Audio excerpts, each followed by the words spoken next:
The Galactic Council chambers fell silent as the human delegation entered. Maya walked at the front, her augmented neural interface glowing softly beneath her temple, translating the whispered fears of 1,000 alien species into data streams she could process in milliseconds. Behind her, William carried himself with the quiet confidence of someone who had seen civilizations rise and fall, his weathered face betraying nothing of the storm brewing behind his eyes. 500 years. 5 centuries since the Council had cast humanity out into the darkness, declaring them too dangerous, too unpredictable, too volatile for civilized galactic society. The species that had once begged for a place among the stars had been exiled to the outer rim, forbidden from entering Council space under penalty of extinction. Ambassador Exiled of the Virin Empire, the same species that had proposed humanity's exile, rose from his crystalline seat. His 4 eyes blinked in sequence, a gesture of diplomatic surprise. "Impossible," he breathed, his translator rendering the clicks and whistles into standard galactic. "The humans were scattered, broken. How do you stand before us?" Maya smiled, and it was not a kind expression. "You exiled us, Ambassador. You didn't destroy us. That was your first mistake." William stepped forward, activating the holographic projector embedded in his palm. The chamber filled with images, thousands of them, cascading through the air like a digital waterfall. Ships, stations, worlds, and species. So many species. "Your second mistake," William said, his voice carrying the weight of centuries, "was assuming we would be alone." The projections showed humanity's journey through exile. The early years had been brutal. Cast out from the trade routes and protection of the Council, human colonies had struggled against pirates, natural disasters, and the harsh realities of frontier space. The Council had expected them to fracture, to turn on each other in desperation, to fade into obscurity as so many other problematic species had before them. But humanity had done something unexpected, something that made Maya's heart swell with pride even now, 500 years removed from those desperate days. They had reached out. "When you exiled us," Maya continued, walking among the holographic displays, "we found ourselves in regions of space you had deemed worthless, the outer rim, the dark zones, the places where the Council's light didn't shine." She paused before an image of a methane-breathing species, their tentacles wrapped in environmental suits. "We found the Kickster there, struggling to survive on their dying world. You had classified them as non-viable for uplift. We gave them fusion technology and helped them terraform 3 new worlds." Another image appeared, a species of living crystal formations, pulsing with inner light. The harmonics of Kepler-7. You called them incompatible with standard biology. We learned their language of light and sound. They taught us quantum computing techniques that made your technology look primitive. William took over, his fingers dancing through the projections. The SSK Wrath, the Voidborn, the Children of Dust, the Singing Hives, the Titan forms. Each name brought forth a new species, a new civilization. 500 species, Ambassador.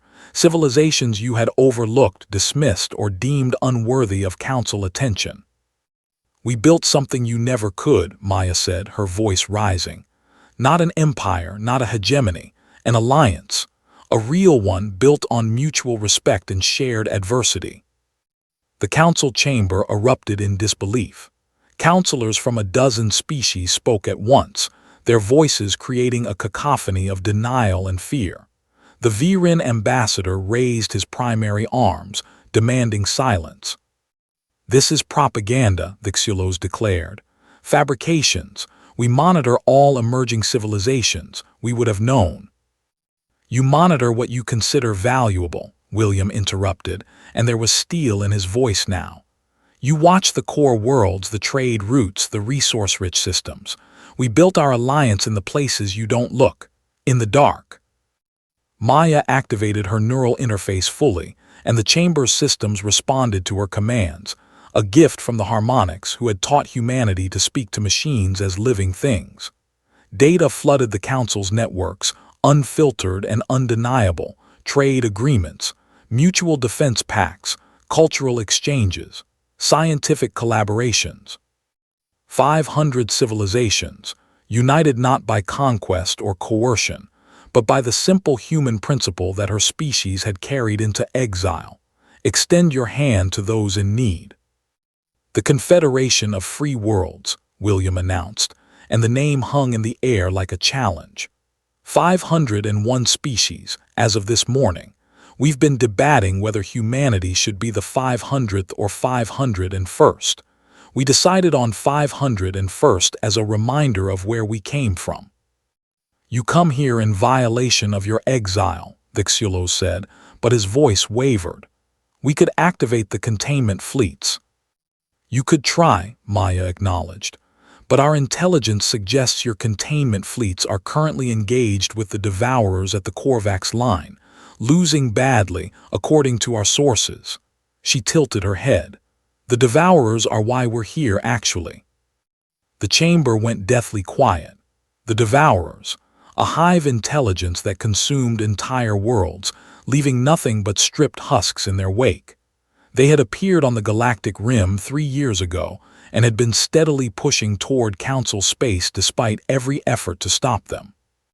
William pulled up tactical displays showing the Devourer advance. You're falling back on every front. Your species are fractured, each protecting their own territory, their own interests. You've lost 47 worlds in 3 years and the rate is accelerating. We have the situation under control. Another counselor interjected, a hegemonic overlord whose species prided themselves on military prowess. You're dying, Maya said flatly, and you're too proud to admit it.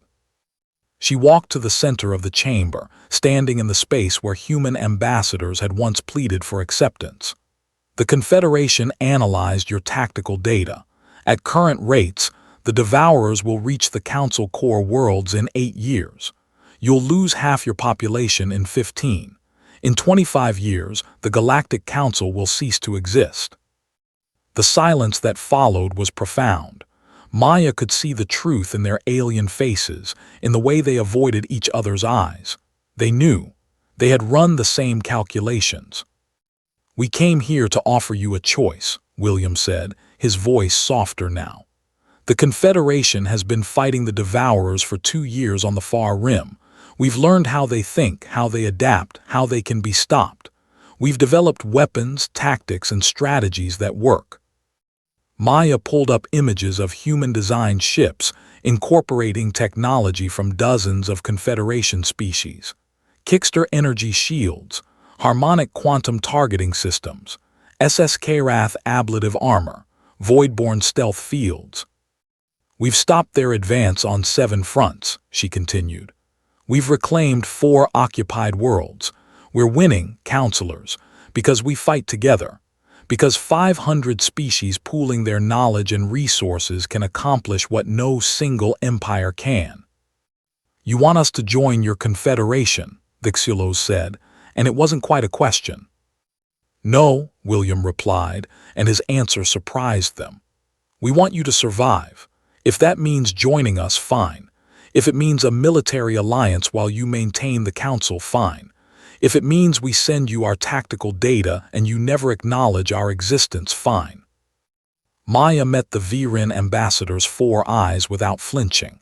500 years ago, you exiled us because you feared what we might become. You were afraid of human ambition, human aggression, human unpredictability. And maybe you were right to be afraid, because we became something you never imagined. She gestured to the holographic images floating around the chamber. We became the species that turns enemies into allies. That sees potential where you see primitives. That builds bridges instead of walls. You feared our nature would doom the galaxy. Instead, it might save it. William placed a data chip on the Council's central podium. Complete tactical analysis of the Devourer threat and our countermeasures. No strings attached. Use it or don't. Join us or don't. We'll keep fighting either way. As Maya and William turned to leave, the Xylos called out, Why? Why help us after what we did to you? Maya paused, looking back over her shoulder. For a moment, the weight of 500 years showed in her eyes. The exile, the struggle, the countless humans who had died building something better in the dark. Because, she said simply, that's what humans do. The council chamber doors closed behind them, leaving the assembled species to contemplate the choice before them. Outside, through the viewports, the stars shimmered, not just the familiar lights of council space, but the distant glimmers of the outer rim, where humanity had found not isolation, but 500 reasons to come home. And in the darkness between those stars, the Confederation fleet waited, ready to defend not just their own, but anyone who needed defending. Because 500 years of exile had taught humanity the most important lesson of all. Strength isn't found in standing alone, but in choosing who stands beside you.